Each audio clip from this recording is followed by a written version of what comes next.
What's up, guys? Welcome to my channel. So it's been a minute, but I decided to jump back in and begin reviewing The Real Housewives of Miami Season 7, Episodes 1 and 2. So I had to lock in for a little bit. I'm in a new area, have a new job. I just had to take care of some things behind the scenes, but I decided to jump back into it and review the Miami girls. So episode 1, MIA Back in Action, of course, opens with Alexia's divorce from Todd. And there were all kinds of memes online about it just because it's like Alexia always has something going on. Like there's always just these, like it's like a telenovela, you know what I mean? That's what everyone says. It's like, it's just like a fucking soap opera. Like it's like you can't write this shit, you know what I mean? So that's Alexia. It's her, those are her storylines that she brings, and this is like one of the main things of the season. And so we know that following her split up with Todd, she was still involved with him.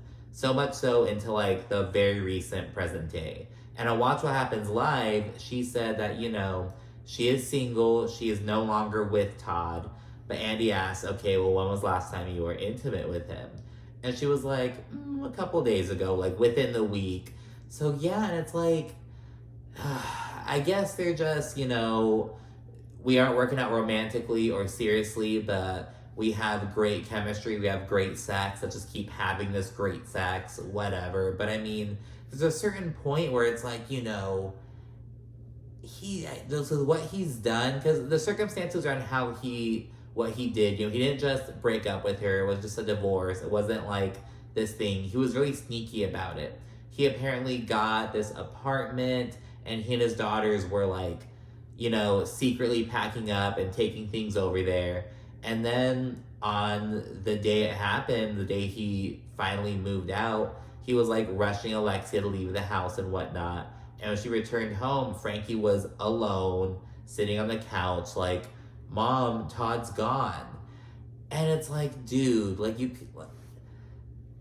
it was just so shitty and just so cowardly. And it's like, you know, yes, you guys might have great sex, but it's like, how would you want to have sex with him with what he's like done? You know, there's just a certain point where it's like, you know, because they're basically showing him that it's okay, you know, like, even if you're attracted to him, it's like, you gotta put your pride first, damn it. Like, and that's the thing. Alexia admits it later on that she's so strong, but she's like so weak when it comes to Todd. And it's just like, oh my goodness. So there's that. And Adriana has the most hilarious reaction to the news. Yeah. And this is her third marriage.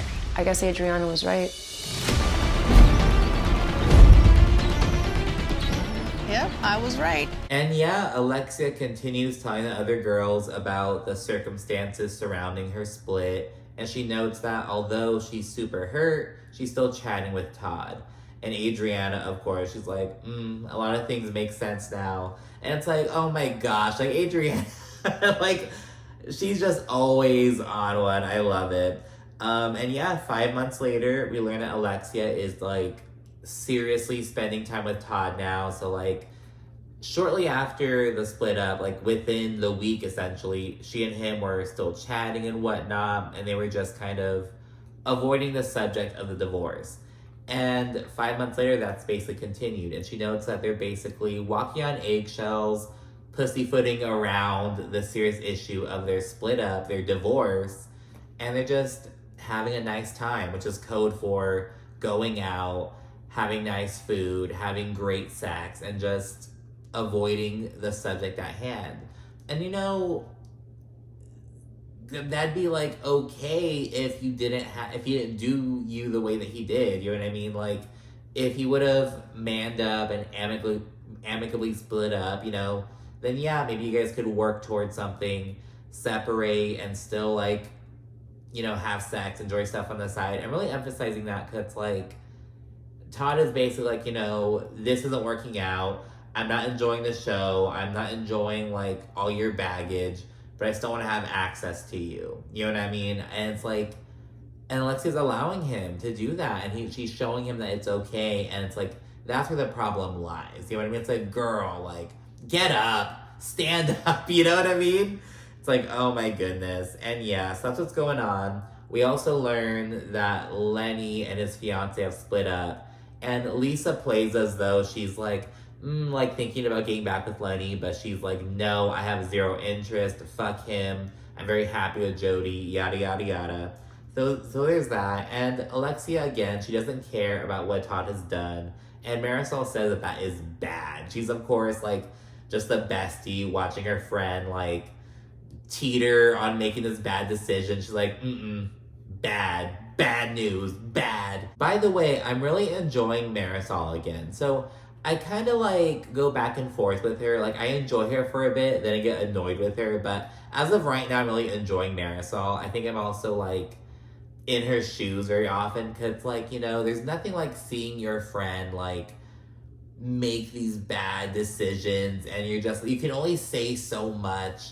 And it's like, I have to be I have to like support them, but also let them know like what you're doing is stupid. But like, you know, I'm not gonna like cut them off. I'm still gonna be around. But then like you get kind of tired of hearing them say the same shit about them. You can only give so much advice. So I don't know. I'm really enjoying Marisol this season. Maybe it's because I'm kind of empathizing with her a bit, but whatever. Anyways, Lisa then shares that she's having an upcoming party for Jody's birthday.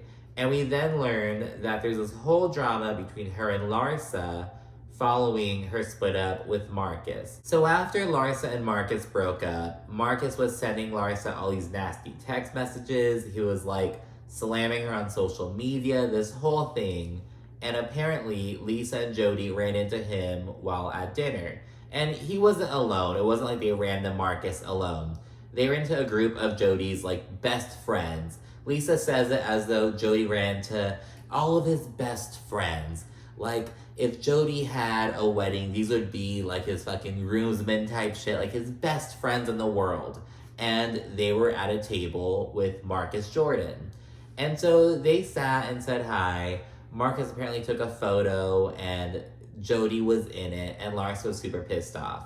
Now, Larsa wants Lisa to have, like, control Jody or something like that. So, and the thing is, like, with that mindset of, like, oh, you can control him, he's your man, blah, blah, blah. But they aren't, like, married. So, I mean, like, doesn't that line of thinking rest on that premise? You know what I mean? Like, I don't know. And it is a really awkward situation for Lisa, like, in particular. So, I don't know. And Jody claims, like, oh, I had no idea. Like, there are these headlines talking about this nasty breakup. But according to Jody, he was, like, out of the loop. Which, for, like, a dude, isn't super out of left field. It's not super, like, far-fetched. I mean, you know, it's not like, okay, like, yeah, he doesn't read these, like, entertainment blogs that are talking about this. But at the same time, like, oh, you didn't know about your good friend Marcus Jordan's breakup? Like, or, you know, your girlfriend's frenemies, you know, breakup. Like, I kind of doubt that. So, I don't know. But at the end of the day, that's where the issue lies. Lisa's kind of like, well, my hands were tied. Like, I can't control Jody, blah, blah, blah. Alexia and Marisol are hearing Lisa out, and they seem to kind of be on Larsa's side, especially Marisol. Marisol is kind of like she'll swoop in and check Lisa later on when Lisa's getting into an argument with Larsa, but she's doing the same thing to Larsa, and it's like, keep that same energy, you know what I mean? Alexia seems to be a bit more on the fence, but she does seem to lean a bit more to Larsa's side a bit, but they're both hearing Lisa out, so that's that. We then see that Julia and Martina adopted 2 boys. They're brothers. One is 3 and one is like a year and a half. So yeah, they're doing that. They aren't showing them on camera or anything. They're trying to get them to, like, you know, acclimate to their new environment, all that stuff. We don't really know much about the boys or anything, which is how it should be. You know what I mean? They're keeping it really private right now. As private as it can be, you know, with them being on this show and whatnot. But so there's that. And it turns out that some drama came out of Julia's reveal of this news to the friend group. And we see some footage of Julia sharing the news with the group. And it was so funny because we see, the only takeaway that I had was that Lisa was the one person who wasn't, like, her face wasn't on the call. It was just a photo of her, like, in a bikini on a yacht. So I thought that was fucking hilarious. And I also thought that that was what Julia's gripe was gonna be. I thought Julia was gonna be upset because Lisa wasn't like on the call, like showing her face. I don't know. And there are probably some like circumstances. Maybe she was like in the bathroom. Like, I don't fucking know. You know what I mean? But maybe there's some circumstances around that. But it turns out that Julia was upset because Gertie wasn't on the call. And I'm going to be honest, I didn't even notice that Gertie wasn't on the call at first.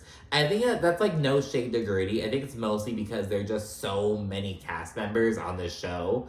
Like, that was just what, like, if Adriana weren't on that call, I would not have noticed. You know what I mean? Like, Larsa wasn't talking. Alexia wasn't talking. It was mostly Julia and Marisol. And Lisa was actually talking a bit. I wouldn't have noticed, but I did not notice that Gertie wasn't on the call. But that's what Julia's upset about.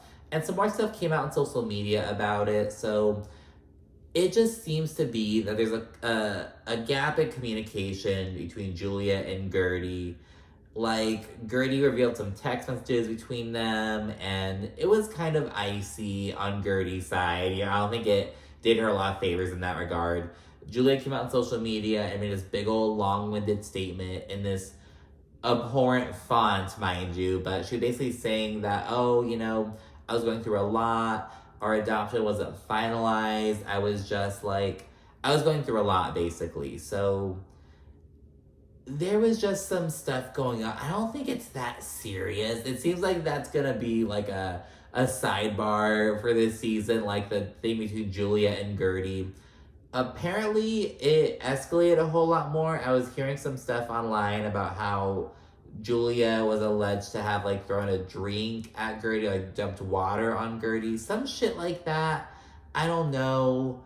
We also know Gertie is going through a lot as well. So, like, yeah, Julia's going through a lot with, like, Martina and her cancer diagnosis and battling that and the adoption and all that stuff and whatever else is in her life.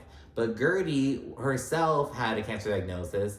She says that she had all kinds of surgeries and chemotherapy treatments and like all kinds of stuff going on. She's still picking up the pieces and whatnot. So everyone's going through a whole lot, and there's a gap in communication.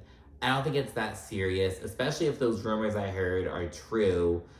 I don't know, but it seems to escalate a lot more, which is unfortunate because it doesn't seem to be that serious. Not that it's not serious because it involves, you know, these two boys that Julia adopted, but it's like, the issue isn't that serious. Like, you think Gertie is not going to be happy for you? You think Gertie is going to be supportive of you? So it is on Julia for overreacting. I think that Gertie also, like, doesn't handle the situation super well. You know what I mean? Like, I feel like the text she shared didn't do her much favor. She's really icy and cold. Because basically the issue is that Gertie wasn't on the call because she had some connection issues. She had some, like, other meetings set up because Gertie's a very busy woman. She's, like, she has this whole business on the side, which, by the way, I want to see more of her work life. We don't see much of her, like, business anymore. I want to see that. I'm interested in, like, seeing her do that stuff. So I want to see that again. But yeah, she's, like, super busy with these meetings and whatnot. And she reached out to Julia afterwards. I was like, hey, like, what was the news? Like, I couldn't make the call. I was busy. Like, what did you have to share? And Julia was like, hey, you know, I just want to share some news with you guys, but it's out there now. Like, I'm super busy right now. But basically just like, you know, the news is out there. Like, go see for yourself. And that's how Gertie took it. She was like, this bitch told me to just go fetch and go figure out for myself, blah, blah, blah. So Julia could have handled that better. But also, Gertie, like, was it that serious? Like, was it that serious to, you know? I don't know. It's just stupid shit. I just want to kind of make my stance on that clear. It's, like, not that serious. It's communication stuff. It, like, should not have escalated beyond, like, a little, you know, hey, that kind of bothered me, but, you know, let's move forward. Like, I don't know what that is. So there's that. We then check in with Larsa, and she's with her mother, actually. And I don't recall ever, I think she may have been on, like, shit back in, like, season 1. What was that, like, 15 years ago? Like, we have not seen her in a very long time. I like seeing that side of Larsa interacting with her mother and whatnot, that more familial side. And she's venting to her mother about the situation with Marcus. And Larsa says that Lisa should have had her back. However, according to Lisa, she did have Larsa's back before, But it kind of just didn't, it kind of bit her in the ass essentially. She notes that Larsa and Marcus were breaking up and making up, repeat. Like, it was just a constant pattern. She's like, we would, decline going to events. We would, like, cut Marcus off and all this shit. But then she'd get back with him and we'd be like, now we're in this weird position. And that's what's hard on, like, when you're good friends with someone, you get to know their partner and whatnot. You have to interact with them and shit. And then, like, they break up. You're going to side with your friend. And then, they get back with him. And then you might be pissed off for a little bit, but if you're going to have to eventually be around the guy again. You know what I mean? Especially if they're seriously going to be together. So it does get hard to, like, navigate that. You know what I mean? But Larsa later says that, yes, we were making up and breaking up, but now you know what was going on. Now you know, like, you've seen his true colors. How can you continue to support him? So that's the whole situation. It's really complicated. You know what I mean? It's like, how do you navigate these situations? Jody is still cool with Marcus, but Marcus is doing really shitty things to Larsa. Larsa and Lisa have this weird frenemy kind of thing going on. So it's just really weird. We also learned that Lisa's father is very sick, and she and him were, like, estranged for all these years. Lisa hasn't talked too much about her personal life, but she's noted that she had a really rough childhood, like, just, it wasn't super great. Her father drank a lot, wasn't super present. She moved out of her house when she was, like, 16 or something. Like, she just kind of talked about that a bit, but she and her father recently reconciled a bit, and then he, like, had a stroke. He was taken off of life support, and then he was, like, struggling, so they put him back on life support. And I was like, that almost sounds like, how does that work? You know what I mean? Like, you pull the plug, he starts, like, gasping, or, like, something, like, shit goes, it's not good. It's like, so you plug it back in. Like, I feel like it's almost worse. Like, I feel like it's almost harder on the body. Like, I don't know. Like, does anyone, like, how does that work? Like, if you're gonna pull the plug, it's kind of like, okay, well, you pulled the plug, like, all right, like, let's wait for him to die. Like, I don't know. I think, thankfully, I'm like, I don't know anything about that situation, but I just thought the decision to, like, pull the plug and plug it back in was odd. And I think her dad lives in Canada as well. Yeah, she's from Canada. She knows that she visited in Toronto fairly recently. So I think it's different in Canada. I don't know. Maybe it's like a law, like, if they're struggling to put them back in. But I thought that was an interesting choice. I don't know. Anyways, went to Kiki and Gertie meet up. And Gertie discusses basically life after cancer. She's like, I'm cancer free now, but now we're just picking up the debris still. Like, she's just figuring out her new normal, essentially. And we see her confessional look. And there's a conversation online. Someone was like, oh, this is the worst confessional look I've ever seen. And someone was like, okay, how about this one from Gina? Like, which one is worse? And I was sitting there on my phone like, ooh, like, which one is worse? And here's the thing. Gina's just looks cheap. Like, in that side by side, like, hers just looks cheap.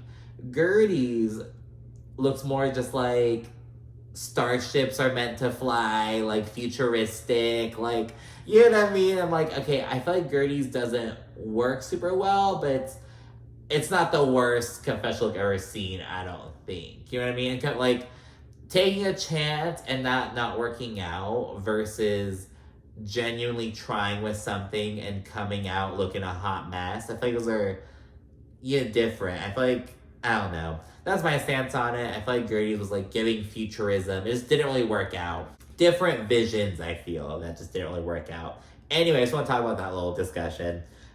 Kiki is newly single, and Adriana's there as well. I, like, didn't see her pop into the yacht, but Adriana's with him as well.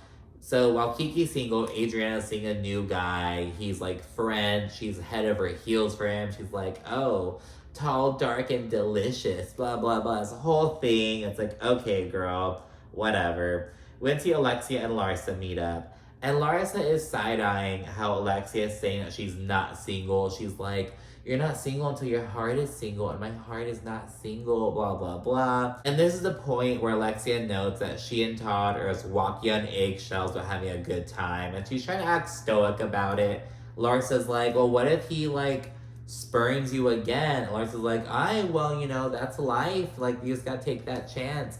She's, like, acting all stoic and whatnot, and it's like, are you trying to convince us or yourself? You know what I mean? So there's that. And Larsa sheds light on how bad things got with Marcus at this point. She notes that he was sending these threatening text messages. It was like this whole thing. It was like an awful, like, breakup. It was really bad. In the confessional, Larsa says that the tables will eventually turn on Lisa. And she's like, I always had Lisa's back.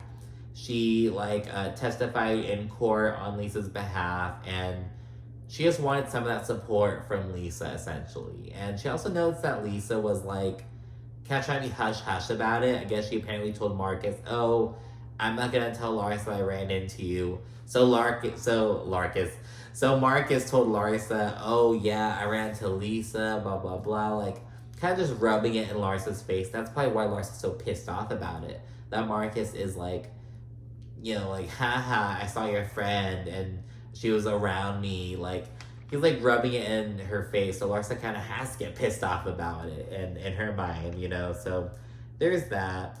Then we see everyone get ready for Jody's birthday party, and now, something bubbled up from this party. At one point, Jody's talking with his friends. Remember, it's Jody's birthday party, so it's, like, the castmates are there, but, like, it's Jody's friend group.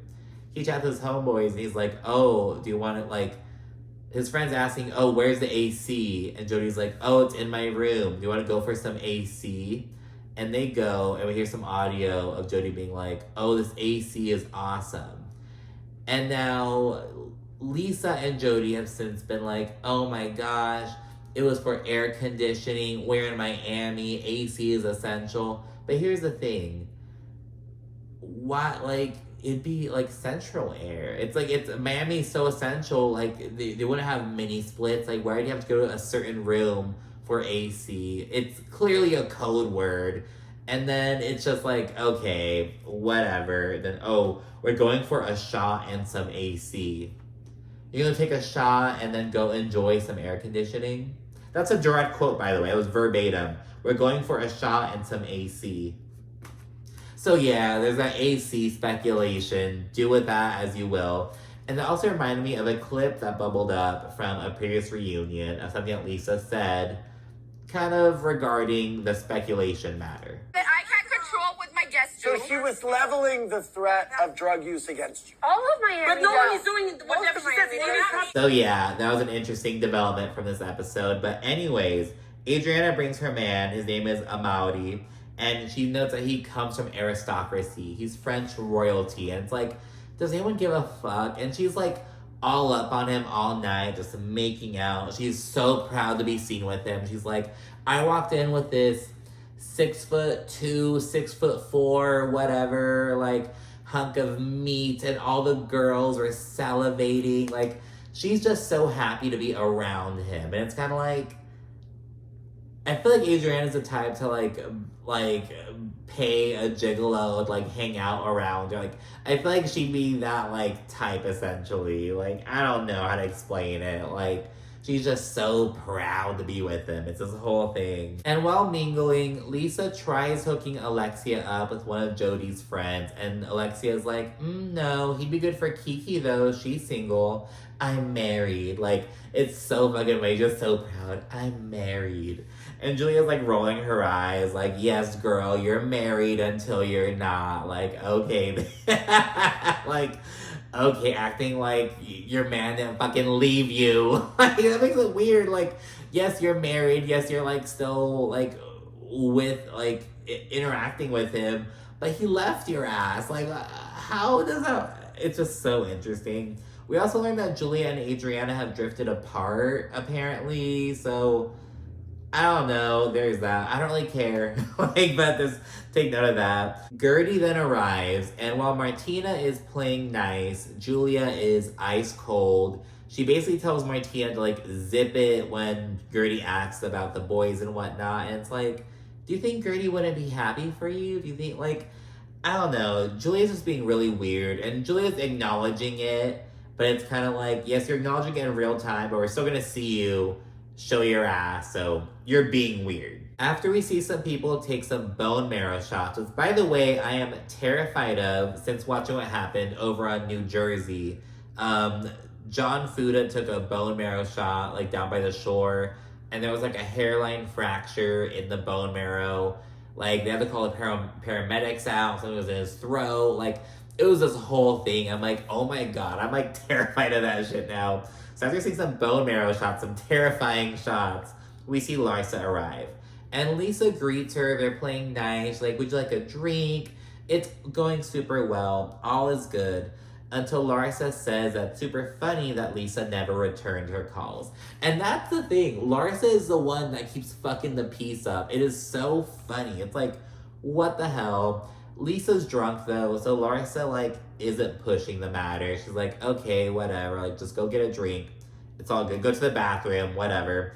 And she then interacts with Jody, and she notes that Jody is a kiss ass, and she believes that he likes Marcus Jordan's last name more than him as a person. So she basically notes that he's like a social climber, essentially. So there's that, but it's his birthday, they're interacting nonetheless, so whatever. Gertie then expresses to Martina on the side that she feels like she's on the outs, and she's like, what is going on? And Martina's like, look, that's between you and Julia. I don't really know what's going on. I know it had to do with, like, her reveal. She's just trying to stay out of it. And Gertie's like, I was busy and unable to join. Like, shoot me. Like, what do you want from me? Like, I was unable to join the call. Like, what? You know what I mean? Which is fair. You know, she's a busy woman. Like, what can you do, you know?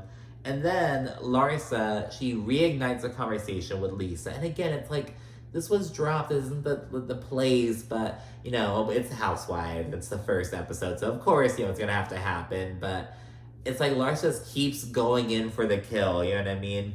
And Larsa thinks that Lisa should have controlled Jody from interacting with Marcus. And Lisa thinks it's selfish. Larsa's like, oh, you can't control a guy whose dick you suck every night, blah, blah, blah. It's this whole thing.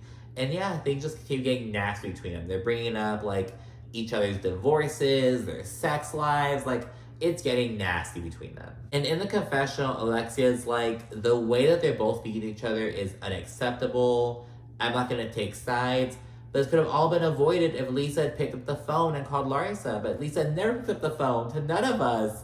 And that was so funny because she's like, I'm staying out of it. But Lisa could have called Larsa. Like, you know, whatever. And Lisa then says, you know, I have left real events and real parties for your fake breakup. You know, your fake past breakup, I should say. She's basically saying, you know, you and Marcus are making up and breaking up. I can't let it dictate my life anymore. And this sets Larsa off. She calls Lisa a bitch. She's super pissed. And Lisa kicks her out. And Gertie is Team Lisa, of course. You know, Gertie is still probably pissed off at Larsa from last season. Rightfully so. And Kiki is consoling Larsa. You know, Kiki and Larsa are super close. And Larsa's ugly crying in the bathroom.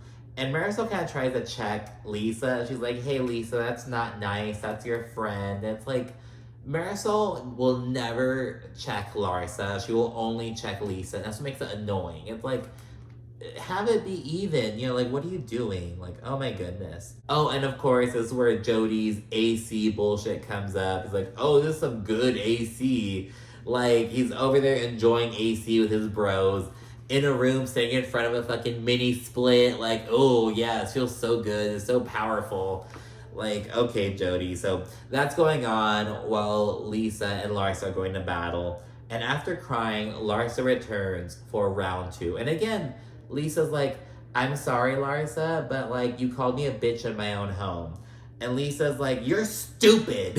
And it's like, okay, girl. When Lisa boots Larsa again, Marisol's like, that's not nice. You're being mean, Lisa. Like, okay, girl. She also says that Lisa's drinking too much. And Lisa's like, oh, that's rich coming from you. Like, okay, Marisol, whatever. And as she and Larsa are going at it, Lisa says, the whole world knows what you are. Get out. Get out.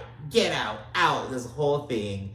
And yeah, outside, Larsa tells Kiki that she and Marcus are breaking up and making up. But now that Lisa knows the reality of their situation, she's gonna call it fake. Like, that is not cool, blah, blah, blah. So that's how the episode ends. Well, actually, it ends with, I believe, like a birthday cake for Jody, but who cares? This is how the episode ends.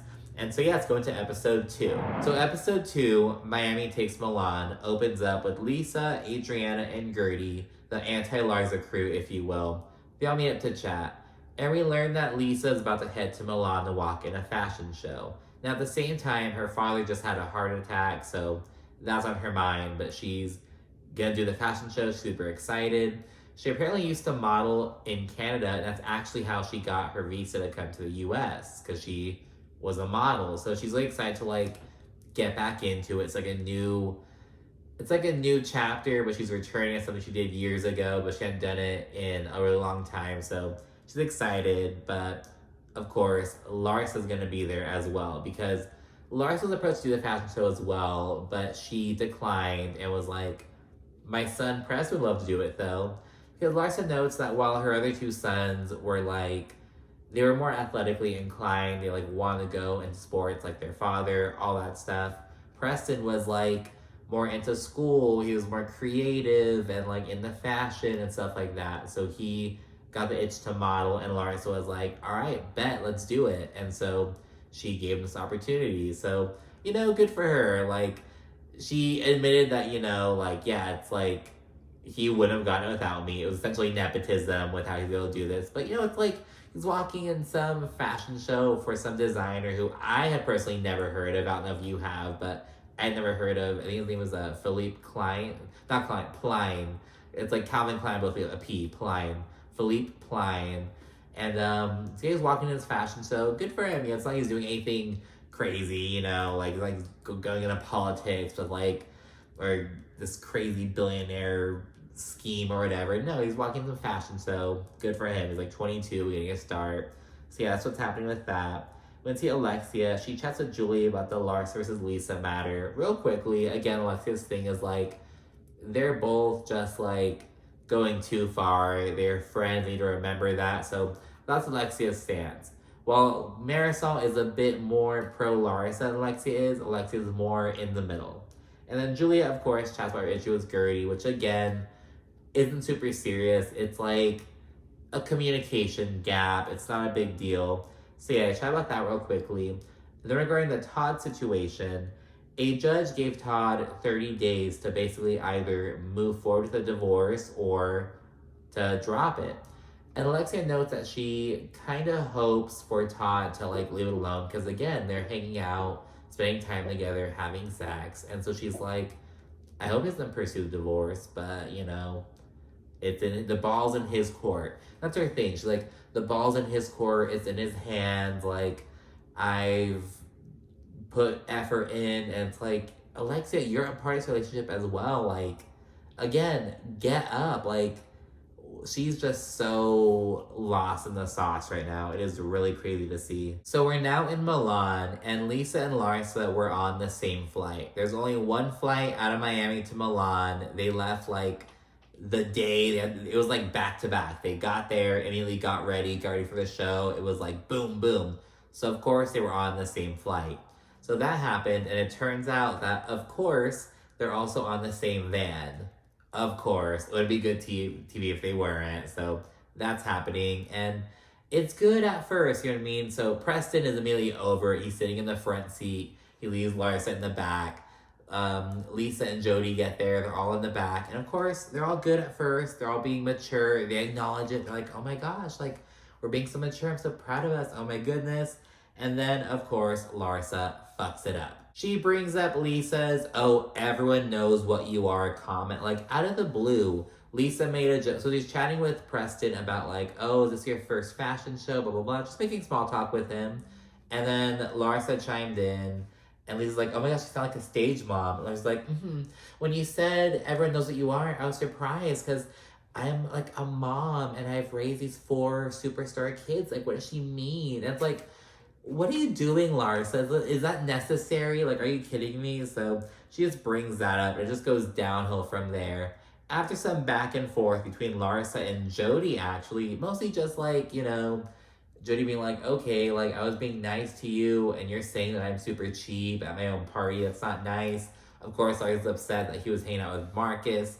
Just some back and forth and whatnot. Lisa reminds Larsa that Preston is in the front seat, and she and Jody actually apologize to Preston, and like, it's just like, why are they more concerned with your son being in the car than you are, Larsa? Like, and later on, Larsa is like, when she and Preston are chatting about what happened, it's literally like a teenager chatting with her father. Like, Preston, his perspective is like, why did you have to do that? It's not even that serious. And Larsa's like, well, blah, blah, blah. Like, she's just so immature. It's just crazy to see that her 22-year-old son is like more mature than Larsa is, at least in the handling of this situation. He is also kind of just like aloof. He's like, whatever. When Larsa was like, oh, I love you, he's like, you too. It's like, okay, dude, like, tell your mom you love her. Like, come on, dude. But he also seems like he gets annoyed with her. I don't know, but I also come from a family that was very much like an I love you family. Like, I don't know. But I know not every family is like that, but I was just seeing that, like, oh, love you, you too. It's like, come on, bro. Are you embarrassed to tell your mom that you love her, like, at your age? Like, come on, man. So there's that. But anyways, when Lisa then mentions, during a conversation with Larsa, she's mentioning that she's on standby for her father. And I don't know why Lisa mentioned it. I think it was basically just, I have other things going on. Like, let's stop arguing. We're for the show. I'm on standby for my father. Which is also like, okay. And mind you, Lisa and her father, they were estranged until very recently. And so when she said she's on standby, she means like she's emotionally on standby. She's like, I'm basically prepared for my dad to like, something to happen. That's what Lisa is saying. And Larsa is kind of like, well, if your dad's so sick, why are you here? You shouldn't be here. And people online were kind of like, oh, like, I thought the exact same thing. And it's like, well, Lisa noted it's been like 3 weeks of this. So she's like, and she's already in Miami. She's not in Toronto with him. She's kind of like, she'd have to catch a flight either way. It's kind of like, is she supposed to like, I don't know. I didn't think it was that weird for Lisa. Because again, she and her dad aren't super close. She's nowhere near him already. She would have to take a flight from Miami to Toronto. If she's in Milan and, goodness forbid something happens, like she could like hop on a flight. You know what I mean? It's like, I don't know. I didn't think it was that weird. A lot of people on Twitter were like, oh, I thought I wouldn't have said it that same way, but I thought the same thing that Larsa said. It's like, I didn't really think that, like, Lisa isn't close with her dad. If Lisa were close with her dad, then yeah, I would have probably thought that, like, girl, like, but she isn't, you know what I mean? So, I don't know. That's what happened with that. Lisa is, like, visibly taken aback by that, and Larsa's like, well, if your dad's sick, why are you here? Like, she's like, so, yeah, there's that. And she actually says, oh, why are you in Milan if your dad has a week to live? And it's like, dude, like, just the phrasing, it was just so, like, offhand and, like, okay, whatever. So that's what happened with that. We then check in with Gertie at a consultation, and she's basically showcasing that her left breast still has some visible impact from her cancer treatments. And so she's looking to have another reconstruction surgery. And so Gertie is very much like, let's keep going until I'm back at 100%. I want to be perfect. But Russell, her husband, is like, no, let's stop. And he's, a firefighter EMT. He's probably like, every time you go under anesthesia, he probably hates plastic surgery to begin with, to be honest. Like, people, like, it's an unnecessary risk. You have to, anytime you have to go under anesthesia, it's a risk. And so it's like, doing it like willfully for unnecessary reasons, you know what I mean? And so, but to Gertie, it is necessary. She's trying to get her body back, essentially. And she later on says that, she's accepted her hair.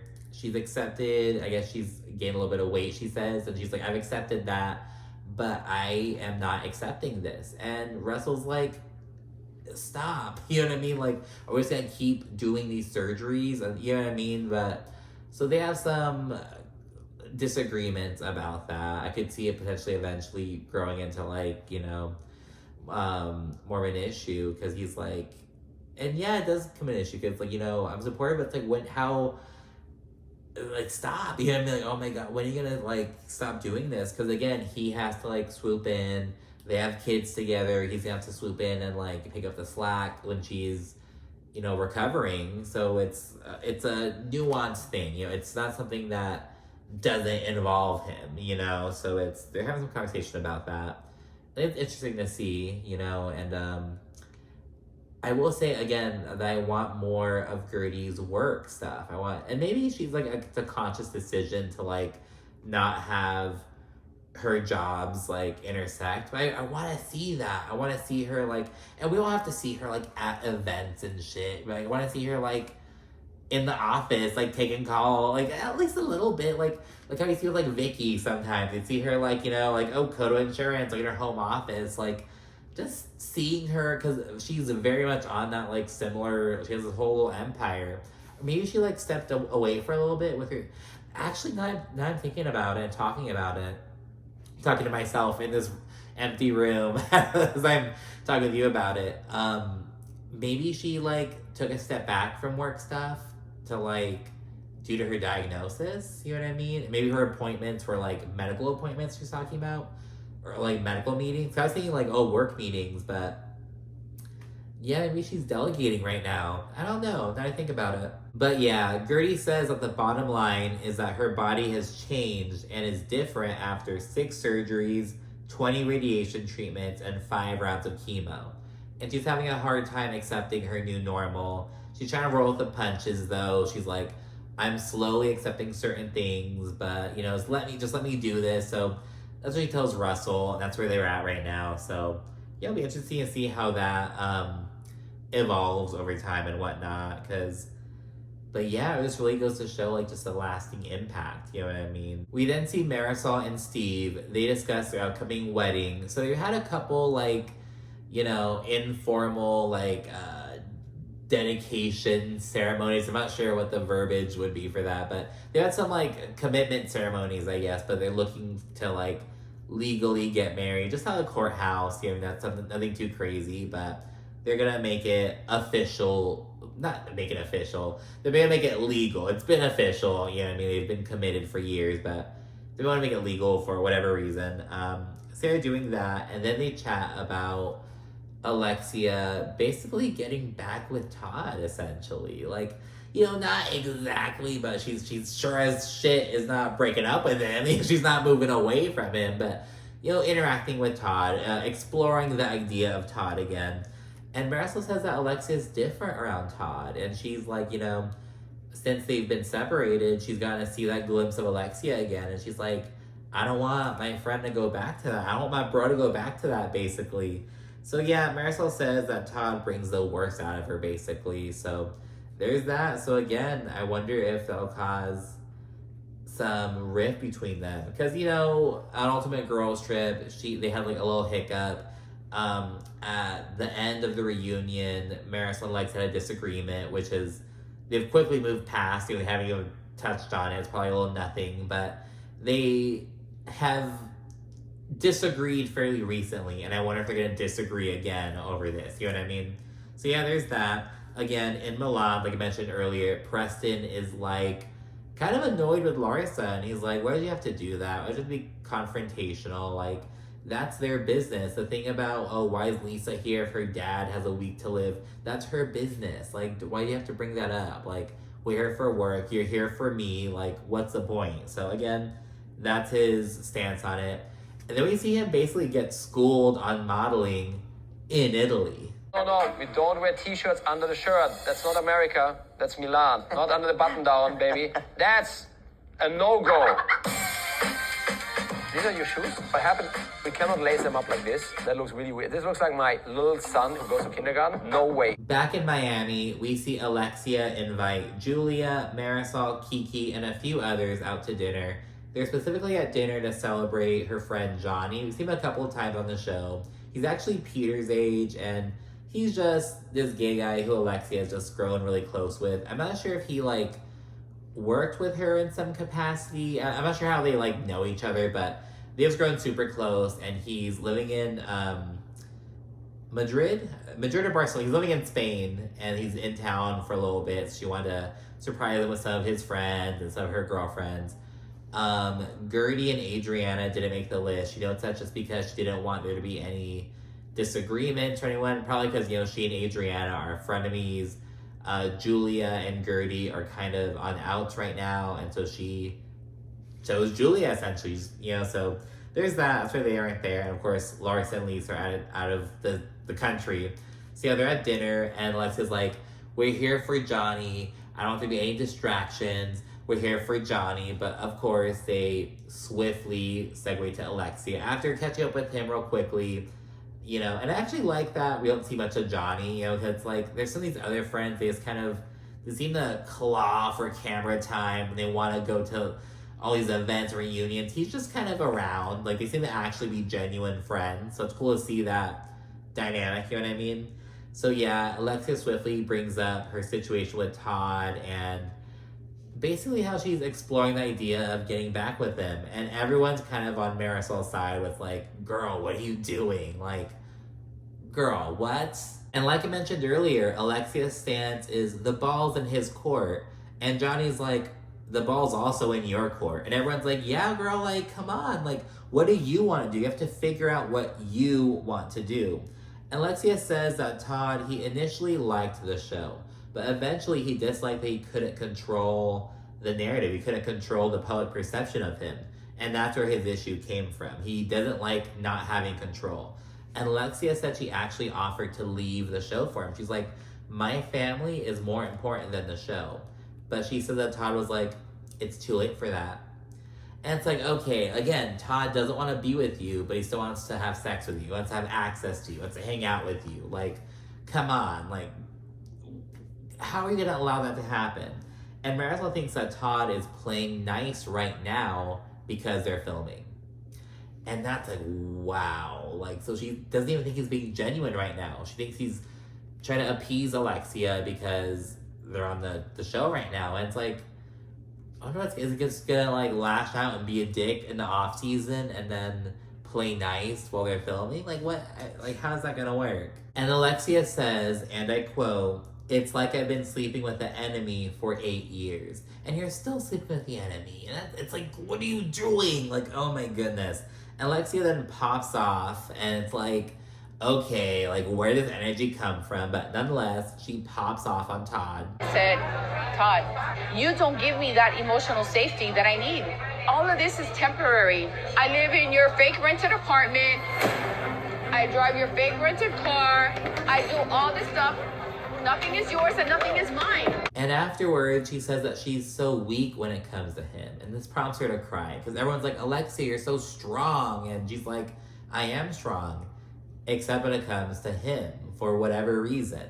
And Julia then emphasizes how shitty it was for Todd to leave the way he did. And you know what? Sometimes you gotta do it. Sometimes you gotta just remind them of what the fuck happened. Like, you're gonna go back to him after he did this and that, and it's like, it kind of sucks to feel like you're like twisting the knife, but it's like, sometimes you gotta like remind them, you know what I mean? Because they forget, but as a friend, you don't forget, you know what I mean? Like, they can forgive and forget, because like, she basically just got like dickmatized, and she's like, okay, like, it's fine, we're just gonna hang out, and I'll see what happens. If he divorces me, ni modo, it's whatever, and it's like, okay, so Julia reminds her, hey, remember, you're saying, oh, we went out to dinner, blah, blah, blah, he's being so charming, but I remember, all I see in my head is the image that you told me of Frankie sitting alone on the couch, being confused that Todd's gone, and it's like, you know, he didn't even have, like, it's just so shitty, and this pisses Alexia off. Not Julia, but over Todd. She's like, he's a coward. I can't believe he did that. I can't believe he did that to Frankie. Like, she gets super upset. And then she starts crying, and she's like, and I'm still attracted to him. I'm still attracted to this asshole. And she's acknowledging it, and that's the first step. But the thing is, in the present day, she's still doing the same stuff. And it's like, you can't. Like, at least for a second, your pride. You know what I mean? Like, oh my goodness. Like, because you're showing him that it's okay. You're not telling him that it's okay, you're showing him that it's okay. So yeah, that's what happened with that. And then in Milan, Lisa, she's being sweet to Preston backstage, because it's just, you know, everyone walking the show. Lisa's going up to him, asking if he needs any food, if he's okay. Like, she's being super sweet, and I thought that spoke volumes, you know what I mean, of Lisa and, you know, her closeness to Larsa and whatnot. But, so yeah, that's what happened with that. Larsa and Jody are sitting right next to each other. It's literally Larsa, someone at, like, the community engagement person, some connection with the fashion designer, and then Jody.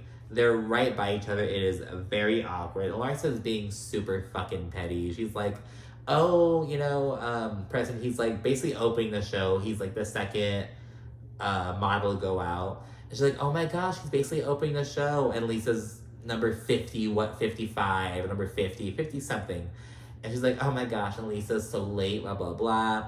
She also, like, she's taking selfies while Lisa passes by, just being nasty for no reason. It's this whole thing. Afterward, Larsa notes that Preston did better than she thought, though she admits that he 1000% would not have gotten the opportunity if it weren't for her. And it's like, hey, she's acknowledging it, you know, fuck it. And then we see Larsa and Lisa. They agree to talk, not like this after party type thing. They briefly agree to talk once they get back home. And then Fabulous, the rapper, he ends up being there. He ends up mediating. And I only know him from, I think, the So Into You song with Tamia. It's like where I know him from mostly. But yeah, he's there and he's straight up mediating. He's like, oh, I want to see what the drama is with the housewives. And then they both share their, like, their little bits, basically, their stances. And then he's like, okay, like, you have to stop, don't hang out with her ex, and you don't be disrespectful. And they're both like, okay, Fabulous. And they just agree to the terms of that, essentially. So it's really funny to see, just so fucking random. Afterward, Lisa says that Jody got kind of upset and he feels left out.